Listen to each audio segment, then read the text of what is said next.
उन्हें कामयाबी में सुकून नजर आया तो वो दौड़ते चले गए। उन्हें कामयाबी में सुकून नजर आया तो वो दौड़ते चले गए। हमें सुकून में कामयाबी नजर आई तो हम ठहर गए। ख्वाहिशों के बोझ से, ख्वाहिशों के बोझ से तू क्या कर रहा है? इतना तो जीना भी नहीं है जितना तू मर रहा है। बहुत बहुत धन्यवाद। धन्यवाद ये लाइन शेयर करने के लिए। काफी काफी डीप थॉट्स हैं, जो समझ जाएं उनके लिए एक लाइफ लॉन्ग लेसन बन जाता है।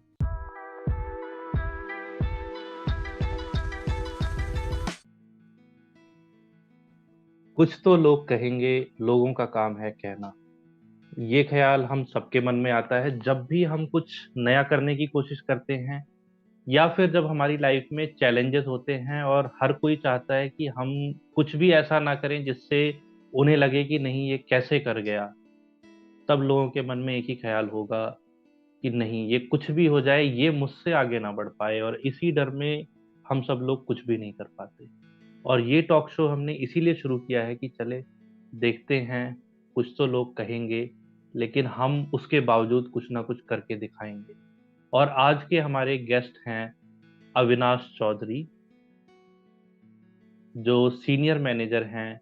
और ये टेलीकॉम इंडस्ट्री में इनका 11 साल से ज़्यादा का एक्सपीरियंस है, जिसमें इन्होंने सब कुछ इस इंडस्ट्री का ऑलरेडी कर चुके हैं। तो आज हम जानेंगे इनसे स्पेशली कि टेलीकॉम इंडस्ट्री कैसे चलती है, बिकॉज एक ये ग्रोइंग सेक्टर है, प्लस जियो और एयरटेल का अलग ही कंपटीशन चल रहा है इसमें, उसमें भी इनसे जानेंगे।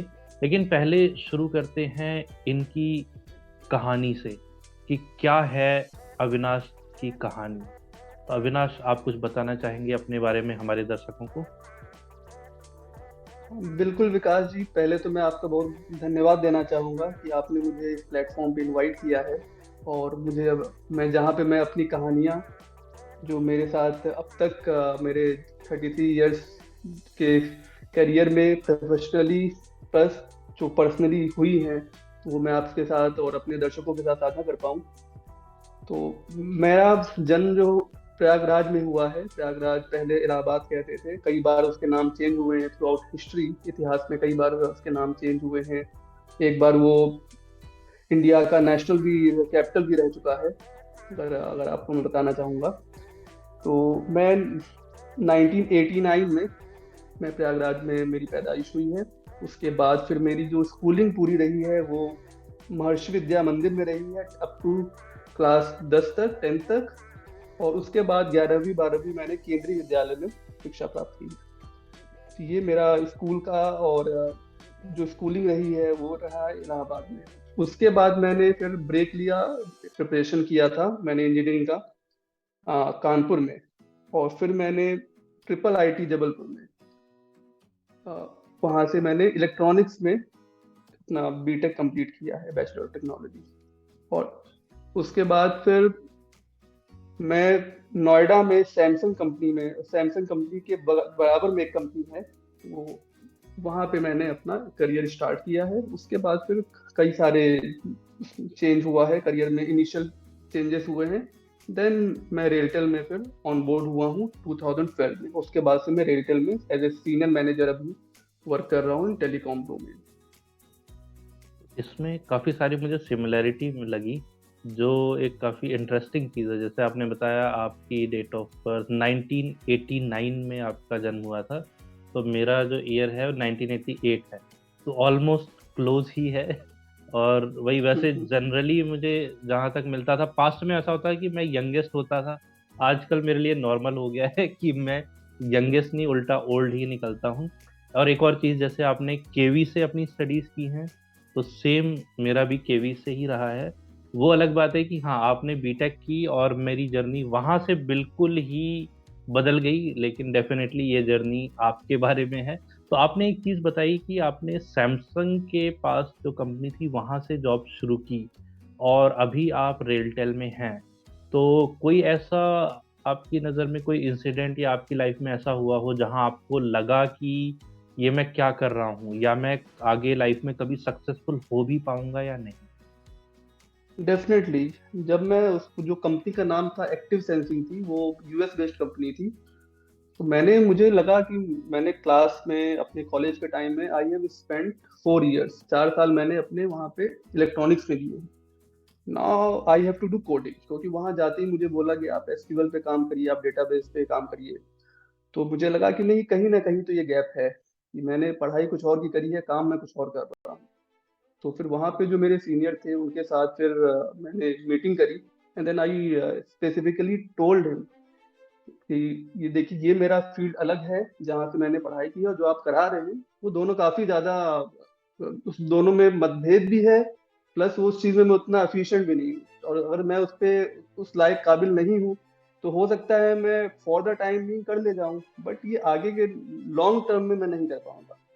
तो फिर मैंने वहां से रिजाइन दिया, और रिजाइन देने के बाद फिर मैं बैंगलोर गया। एक नेशनल इंस्ट्रूमेंट्स करके कंपनी है, it's a very big company.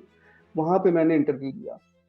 जब मैं इंटरव्यू देने के बाद वहां से वापस आ रहा था मुंबई, मुंबई के बाद फिर मैं वहां से बैंगलोर से मुंबई आया वाया बस।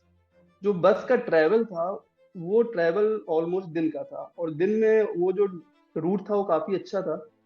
वहां से मुझे थोड़ा सा लगने लगा कि what I am doing in my life, जीवन में मैं अभी कर क्या रहा हूँ। एक मैंने जॉब छोड़ दी है with no nothing in my hand, तो मैं किस डायरेक्शन में जा रहा हूँ। और वहां पे थोड़ा थोड़ा मैंने सोचना स्टार्ट किया कि मुझे क्या करना चाहिए, ताकि जो मैंने पढ़ाई की है और जिसमें मैं करियर बनाना चाहता हूँ, वहां कहीं तो हम मुझे वो जो एक ब्रिज है, वो गैप है, वो उसको मेंटेन करना पड़ेगा। फिर मैंने थोड़ा तैयारी की, गवर्नमेंट जॉब्स वगैरह की तैयारी की, एंड देन इवेंचुअली चीजें क्रैक होने लगी, and then finally I got into RailTel. बहुत ही इंटरेस्टिंग। तो जब आपने एसक्यूएल और प्रोग्रामिंग के बारे में बात की तो अगेन सिमिलैरिटीज हमारे रास्ते कुछ कुछ ऐसे हैं कि मिलते हैं और अचानक से अलग हो जाते हैं। तो जैसे ही आपने बोला एसक्यूएल तो मुझे लगा चलो सेम पाथ पे हम दोबारा से आगे, जो मैं तो अब तक कर रहा हूँ, बट हाँ आपने वहां से क्विकली स्विच किया। जैसे आपने बताया कि गवर्नमेंट जॉब के लिए आपने प्रिपेयर किया और आपने क्रैक भी किया। तो मेरी नज़र में तो ये है कि मैं कभी गवर्नमेंट जॉब के लिए ट्राई भी करने की कोशिश नहीं करता हूँ, बिकॉज कंपटीशन ही इतना है। इतने मतलब एप्लीकेंट्स होते हैं, उसमें कुछ लोगों का सिलेक्शन होता है, तो मतलब मुझे तो उसको सोच के ही डर लगता है। तो आपने मतलब किस वे में प्रिपरेशन की और कैसे वो माइंडसेट आया कि आप इसको क्रैक कर सकते हो? देखिए, इसके लिए मैं अपनी स्कूलिंग को ही पहले तो धन्यवाद देना चाहूंगा, जो हमारे टीचर्स रहे हैं स्टार्टिंग में, जिन्होंने मुझे फाउंडेशन जो बनाया है, दैट इज वेरी इंपॉर्टेंट। किसी भी चीज को आपको प्राप्त करना हो तो आपका फाउंडेशन काफी उसके लिए महत्वपूर्ण होता है। तो जब मैं टेंथ में ट्वेल्थ में भी अच्छा था, और उसके बाद जब मैंने इसका सोचा कि मुझे गवर्नमेंट जॉब की तैयारी करनी है, तो क्योंकि मैं ऑलरेडी यूपीएससी यूपीसी पहले होता था, इसमें आप यूपी के टॉप कॉलेजेस में सेलेक्ट होते थे, उसमें मेरी अच्छी रैंक रही थी। और फिर जो मेरा कॉलेज में एडमिशन हुआ था ट्रिपल आईटी में, वो भी एआई ट्रिपल ई के थ्रू हुआ था। तो मैंने कंपटीशन पहले भी बीट किए हुए थे, तो मुझे लगा कि नहीं, इसमें भी मैं बीट कर सकता हूँ। तो मैंने प्रिपरेशन स्टार्ट किया। प्रिपरेशन में भी मैंने, जो मेरे साथ बंदा था, जिसके साथ मैं रह रहा था उस टाइम दिल्ली में, मैंने तैयारी करी थी, तो उसके नोट्स में पढ़ता था, क्योंकि मेरे पास उस टाइम उतने पैसे नहीं थे कि मैं जाके कोचिंग अफोर्ड कर पाऊँ। तो मैंने उसको कहा था कि आप पढ़ के जो आओगे, बस आप मेरे को नोट्स दे देना, आपके नोट्स में रिव्यू कर लूंगा, और फिर उसको एक बार हम लोग डिस्कशन करेंगे और सैम्पल पेपर्स वगैरह सॉल्व करेंगे। तो फिर चीजें क्या होने लग गई। फिर कई इसरो में, एआई में 2-3 गवर्नमेंट एग्जाम्स के मैंने रिटर्न क्रैक कर लिए थे, तो रेलटेल का भी हो गया था फिर। इसरो जैसे आपने बताया, तो उसके एग्जाम की कोई एक इंटरेस्टिंग क्वेश्चन या कुछ ऐसा वाक्य जो आप शेयर करना चाहेंगे? बिल्कुल। उसमें इसरो के एग्जाम में एक क्वेश्चन था जिसमें एक कंडक्टिविटी को आप, जैसे आप सेमीकंडक्टर में अगर थोड़ा जानते होंगे तो सिलिकॉन सिलिकॉन गैलियम वगैरह सेमीकंडक्टर होते हैं। तो उसमें उसमें कंडक्टिविटी में उसको अरेंज करना था, और उसमें दो ऑर्डर दिए हुए थे, जैसे ग्रेटर ग्रेटर करके रहता है और एक में लेसर लेसर करके रहता है। तो उसमें मैंने उल्टा कर दिया था, जिसकी वजह से मेरे मार्क्स जो है कम हो गए थे। ऑल्दो वो रिटर्न तो क्लियर हो गया था, बट वो मार्क्स थोड़े मेरे कम रह गए, तो मुझे इंटरव्यू कॉल नहीं आ पाई थी। ऑलरेडी आपकी जर्नी ऑलरेडी इतनी इंटरेस्टिंग है, मतलब आपने इतने गवर्नमेंट जॉब्स के लिए अप्लाई किया, इवन इसरो, लाइक मेरा एक ड्रीम तो था नासा में कभी जॉब करने का। वो अलग बात है कि वो ड्रीम ही है, और देखते हैं क्या पता कभी, definitely not as an employ, but कभी क्या पता मौका मिले नासा जाने का। बट हाँ, आपने ऑलरेडी काफी स्ट्रगल करके जैसे आप गवर्नमेंट जॉब में पहुंचे, और अभी आप गवर्नमेंट जॉब में ही हैं, तो एक और इंटरेस्टिंग क्वेश्चन आता है, जो private job versus government job. Private job में जैसे आजकल डिमांड बहुत है, खासकर आईटी इंडस्ट्री में हर चीज बूम पे है। तो गवर्नमेंट जॉब में कुछ ऐसा क्या इंटरेस्टिंग है जो आपको अभी तक गवर्नमेंट जॉब में हमेशा इंटरेस्टेड रखता है?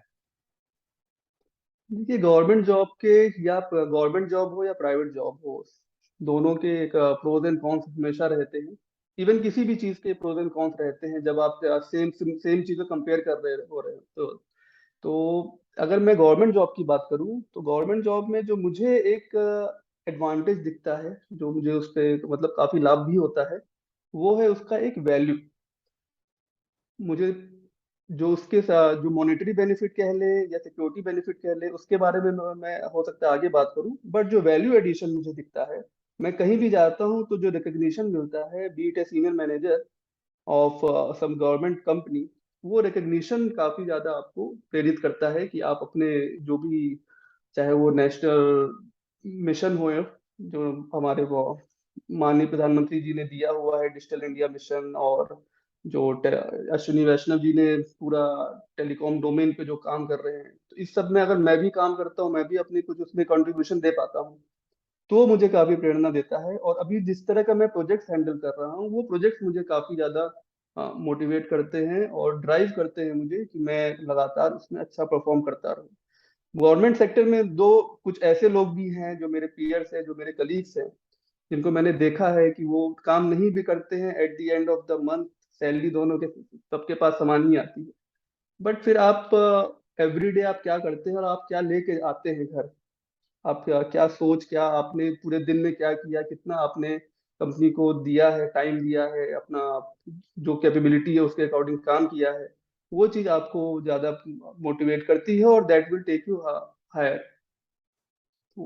ये मुझे डिफरेंस है प्राइवेट में। मैंने बस ये एक वैल्यू एडिशन का जो मुझे दिखता है कि वो वहाँ कहीं मुझे डिफरेंस समझ में आता है। बिल्कुल, वो आपने एकदम सही कहा। जैसे प्राइवेट में पता ही नहीं चलता कौन कहाँ जॉब कर रहा है। एक दो कंपनीज हैं एमएनसी, अगर आप वहाँ काम करते हो तो ठीक है, कोई आपको जानेगा भी, अदरवाइज कुछ नहीं है। गवर्नमेंट में एक तो आप है कि रिकॉग्निशन है, सेकंड ये भी है कि आप कंट्रीब्यूट कर रहे हो डायरेक्टली जो इंडिया की कंट्री के लिए। तो वो एक बहुत इंपॉर्टेंट चीज़ है। अब जैसे आपने बताया कि आप टेलीकॉम सेक्टर में आपका मेजर एक्सपीरियंस है, तो कोई ऐसी चीज आप शेयर करना चाहोगे जो अभी के मार्केट में कुछ नया ऐसा आने वाला है, या आप जिस चीज पे वर्क कर रहे हो कुछ? देखिए, जो मेरा प्रोजेक्ट है, मैं प्रोजेक्ट के बारे में बहुत डिटेल में तो नहीं बता पाऊंगा बिकॉज ये प्रेस्टिजियस प्रोजेक्ट है और थोड़ा सिक्योरिटी का भी है इसमें। ये दिल्ली सेफ सिटी का प्रोजेक्ट है जिसमें हम पूरे दिल्ली में अराउंड 10,000 10,000 कैमरे लगाए जा रहे हैं। और इसका पूरा नेटवर्क बनना है जिसमें दो तीन टाइप के कैमरे होते हैं। ANPR करके कैमरा होता है जो कि नंबर प्लेट को रिकॉग्नाइज करता है, ताकि अगर कोई क्राइम करता है तो उसको हम आइडेंटिफाई कर सके वैसे व्हीकल को। फिर एक PTZ कैमरा होता है, पीटी पैन टिल्ट जूम, और एक फिक्स्ड कैमरा होता है। तो ये सारे कैमरा का जो भी डेटा है, जो भी व्यूइंग है, वो सारे वीडियोस आपके डिस्ट्रिक्ट हेडक्वार्टर जो दिल्ली पुलिस के हैं, और जो पुलिस हेडक्वार्टर जो मेन हेडक्वार्टर है, वहां सब पे इसके फीड जो है वो लेके जाना है। और ये जो पूरा काम है, ये इसमें दो पार्ट में डिवाइडेड है। जिसमें आपके एक पार्ट है जिसमें हम कैमरा वगैरह लगाएंगे और उसका पूरा सर्वर होगा, उसका वीडियो एनालिटिक्स होगा। और दूसरा है उसकी पूरी कनेक्टिविटी जो हम बनाएंगे via optical fibre, underground optical fibre. तो ये दो जो मेजर उसमें पोर्शन है जिसको हम कर रहे हैं। और जब ये हो जाएगा तो काफी ज्यादा हम, दिल्ली पुलिस काफी इस चीज को बिलीव करती है कि वो क्राइम में, वुमेन सेफ्टी में, और अननेसेसरी जो भी आपके गन शॉट्स होते हैं या फिर अनआइडेंटिफाइड ऑब्जेक्ट्स वगैरह कहीं होते हैं, इस सब चीजों में हम काफी कंट्रोल कर पाएंगे। और ये हमारे माननीय होम मिनिस्टर श्री अमित शाह जी का भी मानना है कि G20 जो समिट अभी स्टार्ट होने वाला है, जिसके लिए इंडिया होस्ट कर रहा है, उसके लिए काफी एक पिवोटल होगा, काफी महत्वपूर्ण ये प्रोजेक्ट है उस मायने से भी। ये काफी मतलब काफी इम्पोर्टेंट चीज है और इंटरेस्टिंग भी है। जैसे आपने बताया कि नंबर प्लेट्स भी रिकॉग्नाइज हो जाएंगी, तो काफी अच्छा बिल्कुल। लगा ये जान के कि सिर्फ प्राइवेट इंडस्ट्री में ही नहीं, गवर्नमेंट इंडस्ट्री में भी इनोवेशन हर जगह चल रहा है। चलिए अब कुछ बात करते हैं आपके ट्रैवल के बारे में। जैसे आपने बताया प्रयागराज में आपका जन्म हुआ और आप काफी जगह घूम चुके हैं, जैसे मैं देख रहा हूँ जबलपुर, मैसूर, लखनऊ, कानपुर, फिर केरला, हैदराबाद, इवन जापान। तो कोई आपकी interesting journey with in India?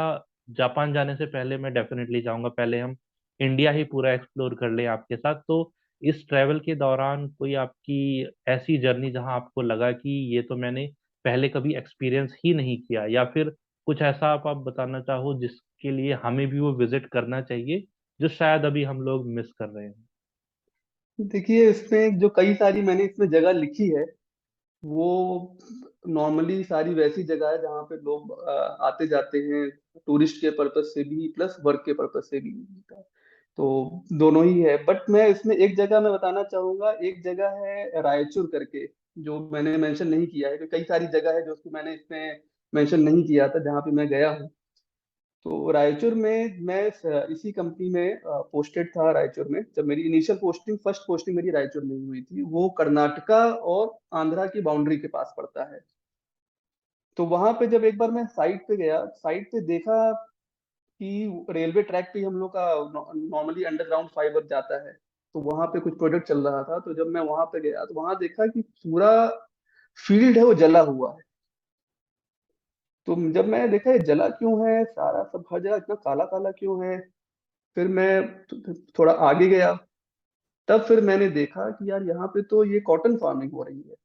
तो कॉटन फार्मिंग देखा, तो कॉटन आप कपास समझते हैं जिसके हम लोग कपड़े बनाते हैं। तो जब कपास का मैंने देखा, तब मैंने रिकॉल किया कि जब मैंने स्कूल में पढ़ा था कि जो कॉटन होता है वो ब्लैक सॉइल में होता है। तो वो कहीं जला नहीं था, वो पूरी मिट्टी काली थी, और वो ब्लैक सॉइल था, जो कि मैंने फर्स्ट टाइम देखा था। तो वो मैंने रिलेट जब किया अपने स्कूल के लर्निंग से, और जो प्रैक्टिकल मैंने देखा, तो मुझे लगा this is something new for me. तो वो चीज था। बाकी तो विजिट जो हम करते हैं, नए नए प्लेसेस देखते हैं। मैसूर है, काफी अच्छा, काफी अच्छी जगह है।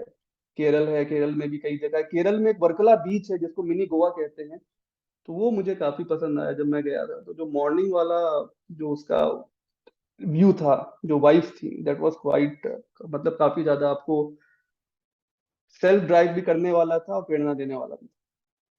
ये एक खास बात है, अगर किसी को ज्यादा शोर शराबे वाले टूरिस्ट प्लेस पसंद नहीं है तो वो केरल और उस तरफ ज्यादा जाने की कोशिश करते हैं, क्योंकि वहाँ एक तो नेचर है हर तरफ और उतनी भीड़ भाड़ नहीं है।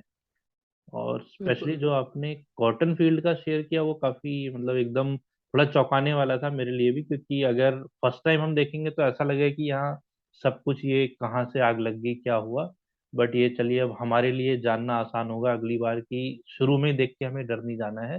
क्या पता वो काली मिट्टी हो जहाँ पे कॉटन या कपास की खेती होती है। तो अब चलते थोड़ा हैं। उससे आगे हाँ। जाके हम्म। गुंतकल करके एक जगह है जहाँ पे आप, फिर मुझे लाल मिट्टी दिखी, रेड सॉइल। तो ठीक। वो जो एकदम जो चेंजेस है, चेंजेस ऑफ टोपोग्राफी ज्योग्राफी होती है, वो हम्म। सारी चीजें जब दिखती है तो काफी अच्छा लगता है। वही ये इंडिया की सबसे खास बात है, आप मतलब थोड़ी बिल्कुल। ही दूर में जमीन का रंग बदल जाता है, खाने का स्वाद बदल जाता है। हर तरफ आपको, इवन अगर आप सेम ढोकला भी खाओगे तो हर 100 किलोमीटर में ढोकले का भी टेस्ट बदल जाएगा। एक बार ऐसा बिल्कुल। कुछ मेरे साथ भी हुआ था, मुझे याद नहीं आ रहा मैंने वो क्या आइटम खाया था, बट हाँ मैं दिल्ली से गुजरात गया था, तो उसमें हर चीज में मीठा होता था। तो अब मुझे याद नहीं आ रहा मैंने क्या खाया, बट जब मैंने वहां ऑर्डर किया तो मैंने तो कभी मीठा उसमें सोचा नहीं था। हाँ, शाही पनीर, वो इतना मीठा था, मैंने सोचा ऐसा तो मैंने कभी दिल्ली में नहीं खाया। तब याद आया कि नहीं, गुजरात में हर चीज में मीठा जरूर डाला जाएगा। तो ये एक खासियत है कि सेम डिश का भी आपको अलग अलग इतने फ्लेवर मिलेंगे इंडिया में। अब इसके बिल्कुल। साथ चलते हैं हम थोड़ा सा इंडिया के बाहर एक्सप्लोर करते हैं। जैसे आपने बताया कि आप जापान भी विजिट कर चुके हैं, तो क्या आपको कोई इशू आया जापान पहुंचने में, या यहाँ से आपको सारा इमिग्रेशन चेक्स के थ्रू जाने में कुछ भी, या फिर सब कुछ स्मूथ रहा और आप जापान पहुंच गए? जापान जाने की जो मेरी स्टोरी रही है वो काफी ज्यादा चैलेंजिंग रही है, काफी ज्यादा स्ट्रगल है, और उसमें काफी ज्यादा मुझे सीखने को मिला। और वो उसमें जो कैच था, जो चैलेंज था, वो था पासपोर्ट अटेंड करना। और वो काफी, मैं अभी आपको संक्षिप्त में बता सकता हूँ क्या वहां पे मुझे जो स्ट्रगल फेस करना पड़ा था पासपोर्ट रिटेन करने में। पासपोर्ट इनिशियली मैंने लखनऊ में अप्लाई किया था, जो किसी कारणवश नहीं बन पाया था। फिर जब मेरा नॉमिनेशन आ गया, कॉलेज के टाइम में मैं जापान गया था, तो मेरा नॉमिनेशन आ गया। हम लोग काफी, मैंने 3 साल काफी मेहनत करी थी ताकि फोर्थ ईयर जब हमारा फाइनल ईयर स्टार्ट हो तो मैं जापान में इंटर्नशिप वगैरह कर पाऊँ। तो उसमें मैं नॉमिनेट हो गया था, और आई वॉज एमंग टॉप 10 जिसको मिला था पूरे कॉलेज में, जापान जाने का अवसर मिला था। बट उसमें था कि पासपोर्ट मेरा रेडी नहीं हो पाया था, पासपोर्ट तब तक आ भी नहीं पाया था। तो राइट बिफोर ऑलमोस्ट 7 दिन पहले मैंने उसको, पासपोर्ट को रीअप्लाई किया था तत्काल स्कीम में, भोपाल पासपोर्ट ऑफिस में। बट क्योंकि मुझे मेरा पहले वाला पासपोर्ट नहीं बन पाया था, तो वो पासपोर्ट पासपोर्ट ऑफिस में अटक गया था। और वो मैंने फिर वो पासपोर्ट कैसे अटेन हुआ है उसमें, मेरे जितने भी दोस्तों ने कितना उसमें हेल्प किया है उस पासपोर्ट को अटेन करने में, फिर मेरे पेरेंट्स ने, दोस्तों के पेरेंट्स ने, और फाइनली जिस भी एजेंसी ने पूरा अरेंज किया था हम लोग का पासपोर्ट प्लस वीजा का एप्लीकेशन प्लस जो इंटायर जर्नी जिन्होंने अरेंज किया था, उन सबका मैं काफी धन्यवाद देना चाहूंगा, और हमेशा मैं देता हूँ। ये सिर्फ आप अकेले नहीं जा रहे हो, मुझे जब जाते टाइम ऐसा नहीं लगा कि मैं अकेले जा रहा हूँ, लगा कि मेरे साथ कितने लोगों के ख्वाब हैं, कितने लोगों के, कितनी लोगों की खुद कहानियां बन रही हैं। तो वो एक स्टोरी था, वो काफी इमोशनल स्टोरी आप कह सकते हैं, काफी मैं वो भावुक है स्टोरी, में हो जाता हूँ जब मैं कभी सुनाता हूँ, तो मैं इसको आपको संक्षिप्त नहीं सुनाऊंगा। तो वो स्टोरी जो थी, वो कहानी थी, वो काफी ज्यादा चैलेंजिंग, तो काफी मुझे लर्निंग उससे मिली है। और एक्चुअल रियलाइजेशन हुआ है कि कौन आपके, मतलब कौन आपके साथ हमेशा है, चाहे आप सुख में हो चाहे आप दुख में ये तो बिल्कुल आपने सही बात कही। इवन जब आप ये सिचुएशन बता रहे थे तो मुझे एग्जैक्ट एम एस धोनी की जो मूवी है, एकदम वही सीन रिलेट हो रहा था। जैसे एम एस धोनी को भी बिल्कुल अर्जेंट पहुंचना था और वो कुछ भी नहीं कर पा रहे थे, तब उनके दोस्तों ने, सबने मिलके जैसे भी करके पूरी जी जान लगा दी। तो ये एक काफी इंपॉर्टेंट चीज है कि फ्रेंड्स एंड फैमिली का साथ होना बहुत जरूरी है, क्योंकि जब आप फंसते हो किसी सिचुएशन में तो वही है जो आपको उससे पार निकालेंगे। तो आगे का जो सफर रहा आपका जापान का, उसके बारे में हम जानेंगे नेक्स्ट पार्ट में, जो इस टॉक शो का सेकंड पार्ट होगा। बिकॉज बहुत सारी इंटरेस्टिंग चीजें आने वाली है। मैं ऑलरेडी देख रहा हूँ कि अभी तो आप इंडिया से बाहर गए नहीं, उतने तक में ही इतना कुछ हो चुका है। तो definitely a lot of exciting things are waiting. तो काफी इंटरेस्टिंग होने वाला है अगला सफर। तो मिलेंगे हम नेक्स्ट पार्ट में। और इससे पहले कि हम अलविदा लें आप सबसे, सुनते हैं अविनाश से कुछ इस फर्स्ट पार्ट के एंड में। तो अविनाश, आप कुछ शेयर करना चाहेंगे before we move to second part of the video? हाँ बिल्कुल। एक बशर नवाज है, उर्दू शायर है, तो उनका एक शायरी मुझे याद है, कई बार मैं सुन, मतलब उसको पढ़ लेता हूँ। तो ये वो इस प्रकार है।